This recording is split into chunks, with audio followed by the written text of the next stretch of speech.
Hey, 2-pound trigger pull here. Thank you for watching my video and or videos, and especially thank you to all my subscribers and those who have subscribed to me since my last video, which is a long time ago. I haven't made any videos lately because I haven't really something new to show, but today I have gotten something new, the new HW95 in caliber 2.2 or 5.5 millimeter. I have switched to 5.5 millimeter. I have sold my older HW95 with normal length stock in caliber 4.5 because even though I have only 7.5 joules or 5.5 foot-pounds available, I still like the bigger caliber more. I don't know really why, but I like the bigger holes it makes and the louder whack it gives. And it's nothing special, but at least it's something. It's again an unboxing video, but I want to show you this new HW95 more in detail.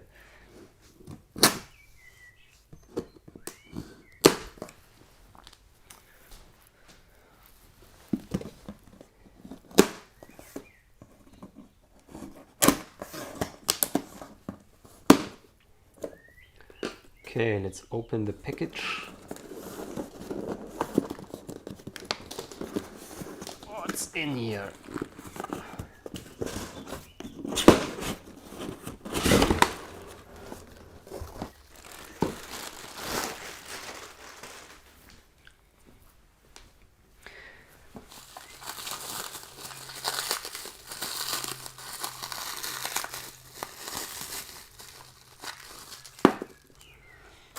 I've ordered the set with pellets.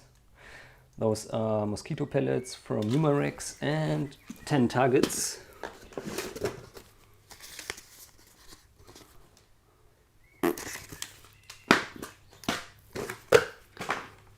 And of course the rifle.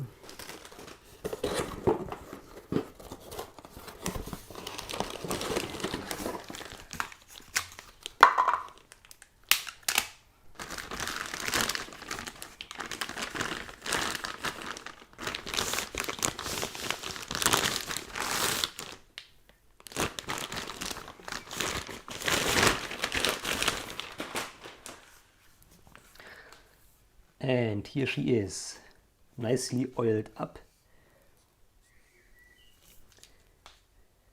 Finish looks good so far. And here's the model name, the caliber, and the serial number. It's a rather new HW95. Let me look up the serial number first. This one is from, I think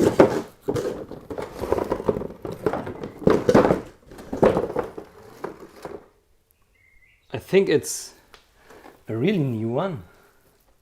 On the box you can see the date it was made, I suppose, and the model name.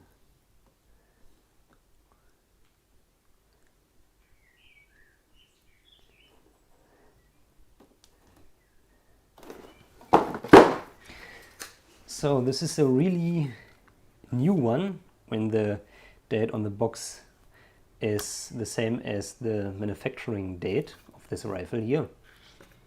Then this rifle is not older than 3 weeks, which is awesome.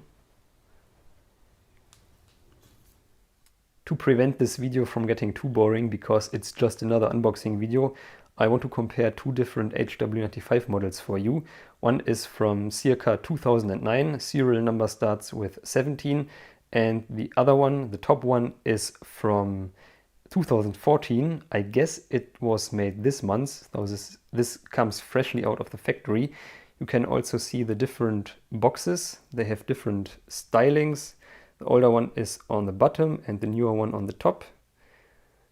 It has more pictures and looks a little bit more modern. And what you can now see, the main difference, I guess, is the stock. On the newer one, the finish is a little bit duller. The older one has a more shinier finish. I guess it has a coating or something like this. And also the grain of the wood is different, but this is not mainly because it's older. This is just the stock. All the stocks are different, of course, but I like the older one a little bit more. Also the more shinier stock. It just looks a little bit better from my eyes, or in my eyes. Hopefully you can see this. Now we take a closer look at the finish, and in my opinion the finish on the newer one is a lot better than on the older one. Hopefully you can see this.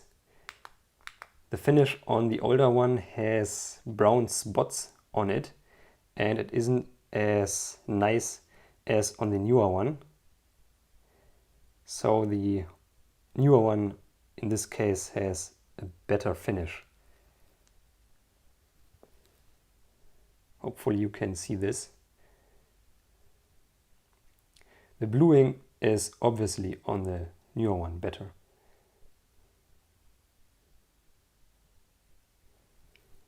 It's also darker and doesn't have those, or not as many brown spots as the older one.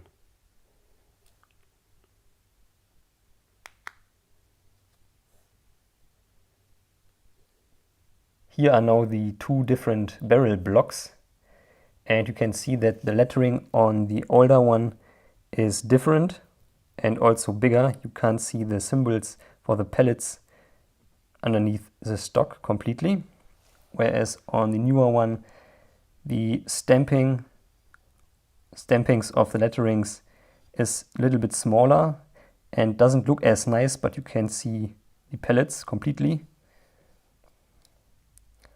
This is different. This looks a little bit nicer, those stampings, not as rough. And this is a newer one. The stampings look a bit rougher and they are smaller. And now you can also see this chamfering on top of the newer one. This chamfering is straight, whereas on the older model the chamfering is curved.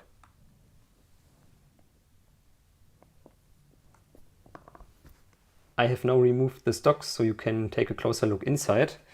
But first I want to show you the stock finish inside, and as you can see the newer one on top has a lot of very bright spots that weren't orderly finished, whereas on the older one the stock, even in the inside, has the same dark color. And now you can also see the finish on both stocks a little bit better. Okay, I have now disassembled both rifles to show you the changes they have made in the inside. I don't want to remove the barrel on the older one because the piston is completely the same. Both pistons on the older and newer one have a steel piston liner. The only change they have made on this part here is the seal, and you can see that the seal on the newer one flares out at the top. On the older one the piston doesn't flare out as much, and the lips on the newer ones are a lot thicker than on the older ones. I think they have made this change to optimize the piston design, and also that it can't, or it doesn't get damaged as fast as on the older ones. This is the only change you will find on the piston and piston seal. The bigger change, or the bigger changes you will find, are on the receiver tube or on the cylinder. You can see now that the stock mounting system is different. The stock mounting system rides in a dovetail in the receiver tube and is held into place with an Allen screw. They have also added a spring to the stock mounting system so the cocking arm doesn't rattle as much. I think they made this change to make the production easier, and also the repairing of the rifles. You can now see that this wedge is one part with the stock mounting system. On the older models they have no spring and the cocking arm can rattle around. Also, they have spot welded the stock mounting ledges or stock mounting system onto the receiver or cylinder, and they can break off very easily.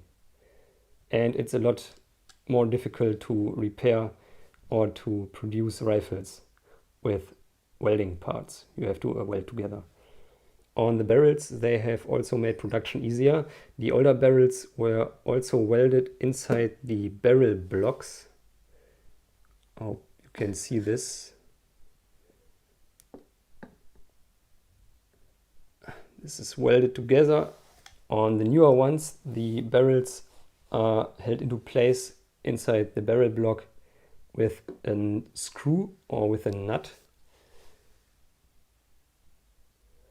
And this also makes production a lot easier.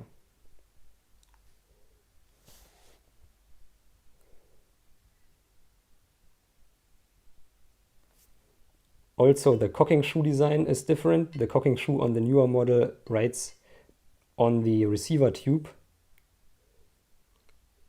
with this groove here. And on the older ones, the cocking shoe rides inside the tube on the piston liner, which will wear the piston liner out after a time. So this is also an improvement they've made. On the small parts there aren't made any changes except for one change. The trigger block is identical. Maybe the fit and finish on the older ones are better, because you can see on the newer one from the casting there's a little burr. They haven't removed this. On the older ones the finish is a little bit better on the casting, on the parts that were casted. On the trigger you will find one part they have changed. On the older one, which is this trigger here, this here is stamped steel, I guess. And on the newer ones they have reinforced this here. And as you can see, this part is cast and not stamped anymore. You can see little burrs from the casting process, which aren't there on the stamped part. This is the only change they have made to the smaller parts, like on the trigger. And they have finally got the act together and have orderly finished springs in their rifles on both ends. So no hacksaw jobs anymore, hopefully. This is the spring that was inside the newer rifle, of course.